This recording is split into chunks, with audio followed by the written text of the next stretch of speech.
Hey, I have a question to ask all of you. What ever happened to soap operas?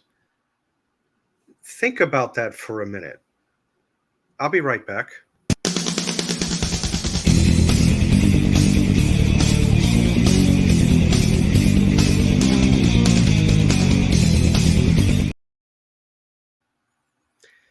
Hey, everybody. Thanks for tuning in. As I just mentioned, whatever happened to soap operas? There's a lot of the ones that used to be on the air, but now all of a sudden they're not there. I think today you're only down to three: Bold and the Beautiful, General Hospital, Young and the Restless. That's all you have. But before we get into that, Jan from New York, Jan, Hey Steve, hey Jan, everybody. sorry about that. Jan is alongside with me. I'm still trying to get used to her other channel name, is alongside. Hey, Jan. Thanks for having me here. Steve, you're asking a really good question. I myself was wondering that because it's like, wait a minute, I've been away from soaps for a while. Why? Because my absolutely favorite one ended in like 2011. And I could mention it. All my children loved it. It was great. The writing, I mean, it captivated my whole family for many years. Then once that ended, it was like, oh. So it made me think of soaps recently. Steve, it's funny you're talking about this. I said, I want to get into a short one. And there was only 1/2 hour one left in existence. I just only like viewed it once. Maybe I'll get into it, maybe not. But what happened to soap, Steve? I already know the one that you're talking about because there's only one half-hour soap on the air. And from what I understand, what people have said, it is a spin-off of Young and the Restless, only because I see a lot of crossover between the I'll say the show. It's The Bold and the Beautiful. And that one's been on since the late 80s. I remember back when that came on, and I was maybe 12 and a half at the time when, that started. I was never really into a whole lot of soaps back then. The only thing I would ever really watch at that age was like I knew my sister was into Young and the Restless. I remember I used to watch that. My mom was into that. I used to watch As the World Turns. Those were the only two that I remember as a kid. Then as I got older, when I got to be 16, 17, 15, then I started getting into Days of Our Lives, which Days of Our Lives back when I was a preteen teenager and what you have today is not exactly the same show because a lot of your original cast members are not even there anymore. You know what happens to all of us, due to age. But like Francis Reed and McDonald Carey, they're the two that really started the show way back Yeah, then. yeah. But now, I mean, now it's on Peacock. It doesn't come on NBC anymore. But so for it hasn't now for about over a year or two. But I like the older Days of Our Lives because it felt more family oriented. Now not so much. It's drawn Interesting. apart from. And then I also liked another one I used to like to watch, Another World with Victoria Wyndham. Rachel Yeah, I and used Matt. to watch that many, many years ago. We're talking like Right, 40 something years ago. Yeah. right. Rachel, Mac, Iris. Oh, Iris was a fun one. She had her moments, up and down, up and down. And then you had Sam and Amanda, and Frankie and Cass and Felicia, Linda Dano, she was on there. Yes. Um, and then with my mom, I would come home from school, Santa Barbara, Eden and Cruz. That was a good one. And I watched it pretty much until it came to a close, like in '93. But that was a Mhm. good one. But no, you'll agree with me. I didn't mean to, No, steal some that's okay. thunder there, but you'll have to agree that soap operas, you're down to three. It's That's it. puzzling to me, Steve. Right. It's puzzling to me because the question for me is what happened from point A to point C? Mhm. Because at point A, everybody was watching them. Even people that really never watched them sat down maybe once or twice. And then there was SoapNet. It got so big, soap opera watching, that there was another venue called SoapNet, which Yeah. was its own cable channel back in the day. And if you missed your show in the day, they'd replay it at night. It was a wonderful thing. I don't understand, like, in just a very short zap of time, like, wait a minute, why did they vanish? That's the question I have. Why Yeah. could anybody imagine why did they vanish? Is my Mhm. question.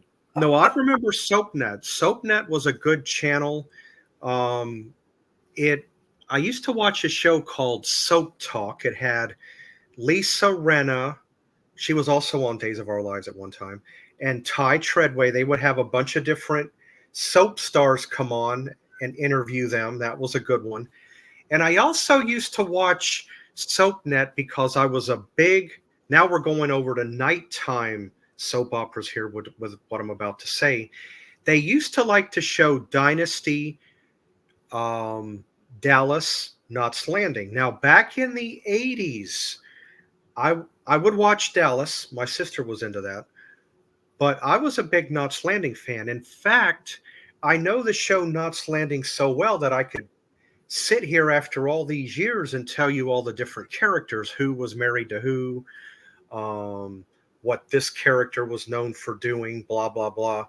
Um, you know, but Knots Landing was a fun one. I used to like to watch that, maybe because it was a little bit more family oriented. Well, yeah, in a way, but then when you get Abby in there, Donna Mills, the blonde one that you know the villainess of the show, you get her in there.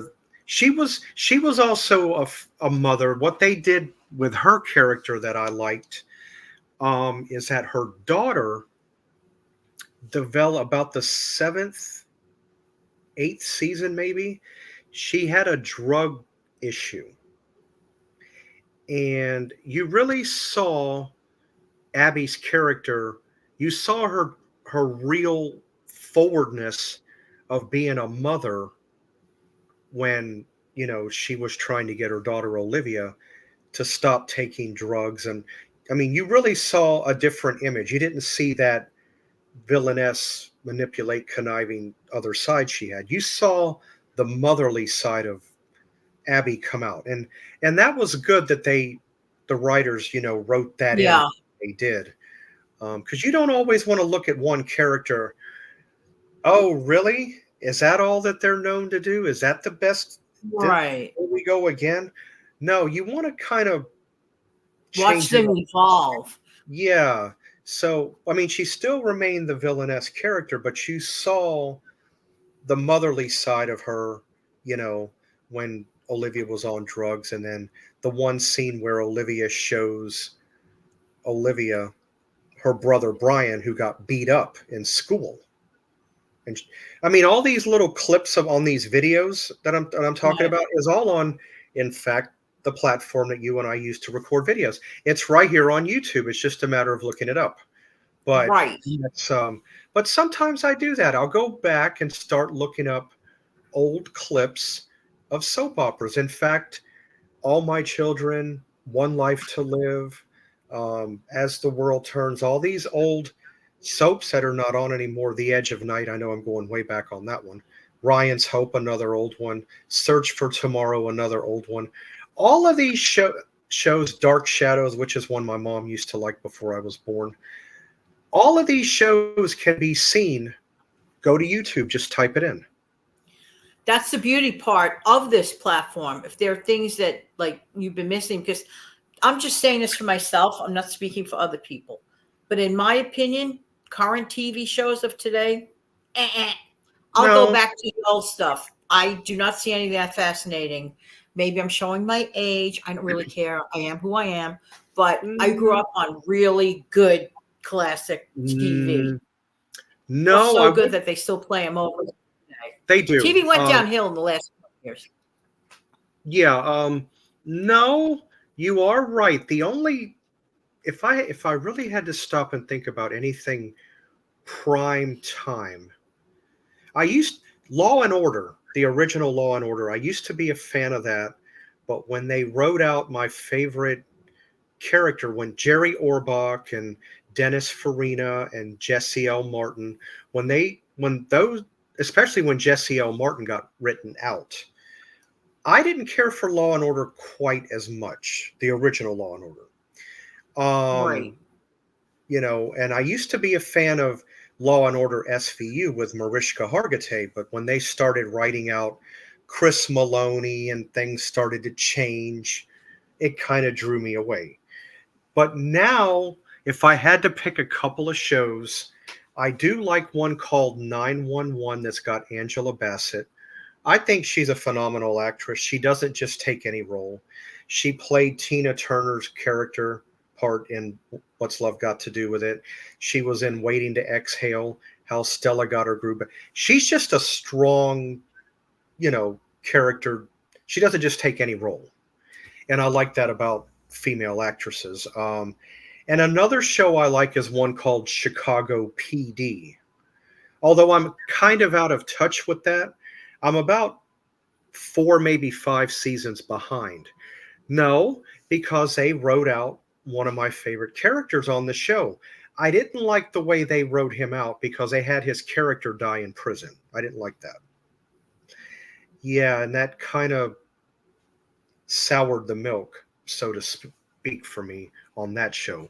So if I wanted to play catch up, I'd have to go all the way back and binge watch from that season all the way up to be, I want to get back to soap operas for a second. What I yeah, didn't care for in my case, like my family started with my mom. She would watch like all my children when it was like a shorter show when it first came on in the late 1960s, maybe. Yeah, I think so. 68, 69, I think it started. I think I was too little to remember, but my family watched it forever and ever and ever. Then I started watching it. And then when I had my daughter, and I was home more, I'd be watching it. What I didn't like is I felt like I invested so many years in a really great show. And it's like reading a book, except you're reading this book. It's a play and you're viewing it on TV. But then when it's over, when they ended the series forever, Steve, it's like, wait a minute, there's no conclusion here, as opposed no, to a book with a storyline has a conclusion that you tie it up like in your mind, a ribbon in your mind, where this is like, wait a minute. So I put all these years in. I don't know what happened to that character. I don't know what happened to that character. It was awful. To me, it was an awful letdown. But when they start losing the good writers, that's what I think happened. yeah, The good writers went bye-bye, and I think that's when the soap started to slide off. yeah, the writers, that's that's the heart of it. If you don't have the writing, you can crinkle it up, toss it, done. Um, Writing is critical. When I think back to shift over to sitcoms briefly, I can tell Mhm. you 3 good sitcoms. 2 of the shows had the same writers. Mary Tyler Moore, Rhoda, Jim Brooks, Alan Burns, Charlotte Brown. There's probably a couple of 3 I'm leaving out. You had the same writers on both shows. That was phenomenal. They were great shows. That was a well-written show. Off, and then of True. course, then you had Phyllis. I don't know why they decided to spin her off, but her character was not as recognized as Rhoda was. But they did. It lasted a couple of seasons. Another show, phenomenal writing because they all 3, actually all 4 of them at the Emmy Awards were all nominated at the same time. The Golden Girls. That is one of the best written TV shows that has come about probably in the last 40 years. I mean, Yeah, it was funny. so It was funny, it honestly. was funny. It was funny, even though all 4 of them have, passed away. But their legacy, that quality, the writing, um, you know, Tony Thomas, who was Marlo Thomas's brother, Paul Junger Witt, Susan Harris, who created the show. Um, I also found out this too. Again, going on YouTube, doing a little research, watching the videos. I found out when they all sat down at the table read, if they read a line in the script, they would say, "Oh, this is funny, but I don't think that would be funny coming out of Dorothy's mouth. I could see that coming out of Blanche's mouth or maybe Rose or, they would exchange little the way the script was written, they make changes themselves. Not only the writers, but B. Arthur, Rue, Estelle, all of them, they made the changes too because this sounds better out of that person. Blanche would be better to say it. That's the best fit. Yeah. Right. And then they would go, and that's what made the show click so well. Not too many actors and actresses have the ability to go and make changes to the script after it's already written. That's why everything just seemed to fall in place so good. I mean, think about it. I couldn't think of a better show with four ladies that connected better. And to think they originally wanted Betty White to play Blanche. I couldn't see that because if you had Betty White play Blanche again, you're going to have Sue Ann Nivens all over again. It'd be this, no matter how differently she tried to play the role. And then Rue would have been Rose. Rue's already played the Rose part. She did that on Maude. Even she said that in an interview. She says, Rose reminded me very similar to Vivian on Maude. And if they hadn't have made the change, B. Arthur would not have participated because she turned him down like 3 or 4 times. No. Yeah.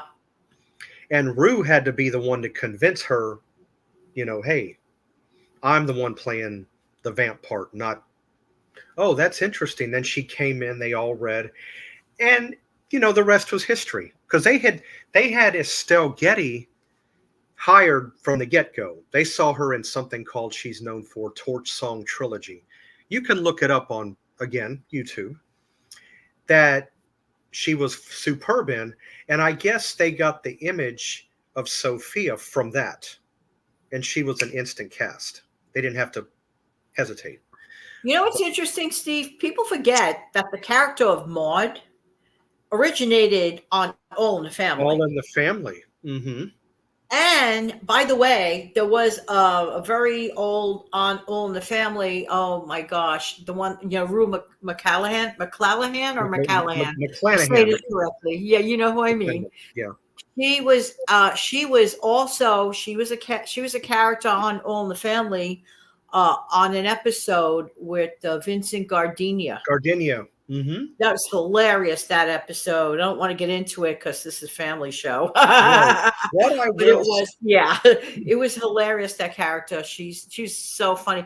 These people, their talents, everything evolved. And by the time they got together, in my opinion, I agree with you, as the cast of the Golden Girls, they were just all ready.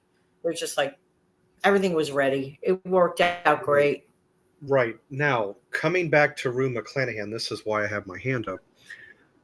That particular video or that particular episode, All in the Family of Vincent Gardenia, that particular subject matter, that particular episode is what led her into Maude. Yes. That was like a chain reaction. That led her over to do She Maude. was a coquette kind of a character on that episode, yeah. Because most people forget that prior to Rue McClanahan doing that part on All in the Family, she was also on Another World because she was also a soap actress at one time. Come to find that's out. True. Yeah. So, but it does make me stop and wonder not just now, it's made me wonder for a few years. Where'd the soaps go? Because if they keep going the way they're going, because now you're down to 3. I mean, you really don't have much choice, Right. So, it's a vanishing thing, and I don't know how we were at like 8 triple plus A people were interested in, then all of a sudden it took such a nosedive, like very rapidly. It was weird.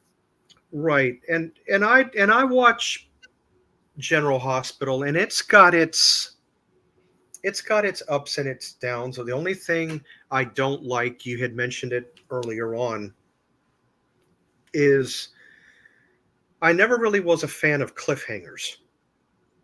Oh, No, because you watch it and something happens and then boom, they cut it. And it's like, yeah, yeah, but what happened?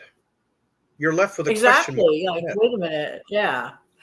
So And we both know, Steve, as veteran soap opera viewers, Friday afternoons were the best times. Monday afternoons were the best times. Somewhere it died off between Tuesdays and Wednesdays. Might pick yeah. up a little speed on Thursday if you're lucky. Or then you go again, cliffhanger Friday. Hmm. Yeah, But well, I'm anyway, anxious. they diminish. That's all I can say. They diminish. Put it that way. They Yeah, diminished. yeah. They're right now on General Hospital. Finn and Finn and his brother Chase, I believe is his name. I think. Yeah. Finn and his brother just lost their dad, and the guy that played he had Lou Gehrig's disease or ALS, and the guy that played their father is a very well-known actor. I'm about to bring up another TV series, popular like very, very, very late 70s, mostly 80s. It was a TV show that was inspired from MASH, but it's not a spinoff. There used to be a show called Trapper John MD. It was a medical show. Right. And the guy, his name is Gregory Harrison, and he played Gonzo on the show. You always saw him a lot, alongside Pernell Roberts. And he's the one that had the RV that always got up on top and laid out. Well, he was the one that portrayed the character with Lou Gehrig's disease. And I felt bad. It's sad. I never really knew all that much. I wasn't ignorant on the subject, but I didn't really know all there really was about Lou Gehrig. But in me watching, the time that Gregory was on there, it has shown me, it's educated me a little bit. I mean, it's a funny one. Lou Gehrig is not a good thing to have. It's because it can take your walking abilities away from you. It's just sad. It's just it's like you say, it's that slow goodbye that you call it. That Right. that yeah. But anyway, but you are right. Fridays are usually good. Monday's pretty good. Tuesday, Wednesday, it mellows out. Limbo. Right. Thursday, it gets a little hotter, and then you know, right. Well, Jan, this was a fun thing to Was different. Yeah, it was fun. Thank you for yeah, having it, me. it was fun. You're welcome. So anyway, guys, I'm glad you all could tune in. I hope you guys found this fun.